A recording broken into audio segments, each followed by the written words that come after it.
imwari nemoyo inofarisisa. Tsitsi dzake dzakawanda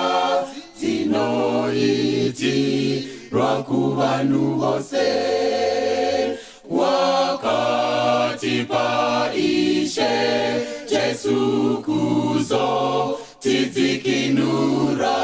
Isu rudo rwake Mwari rukurumbiri kuna Jehova.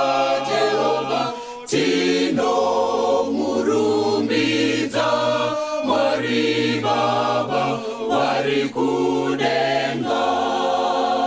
Ngatimukudzei Mwari nemoyo inofarisisa. Tsitsi dzake dzakawanda dzinoitirwa kuvanhu vose. Wakatipa Ishe Jesu kuzotidzikinura. Isu rudo rwake Mwari rukurumbiri kuna Jehova. Tinomurumbidza Mwari Baba wari kudenga. kana matwe Yamarudzi ose nenyika dzose dzibembiri kuna Mwari. Ngatimurumbidze Mwari wekudenga wakadzika zvose. Ngatimurumbidze Jehova muri Mwari wavamwari. Rumbidzwai vanhu vose ngavatende kuna Mwari Baba wekudenga.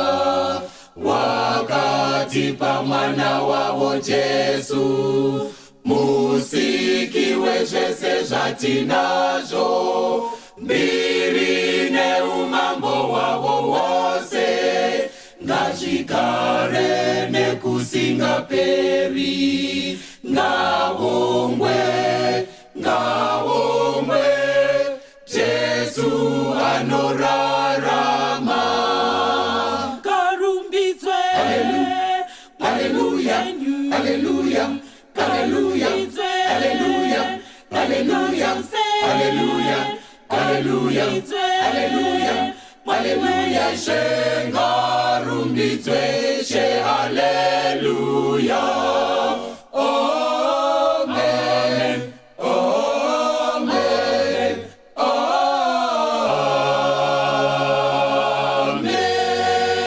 amen.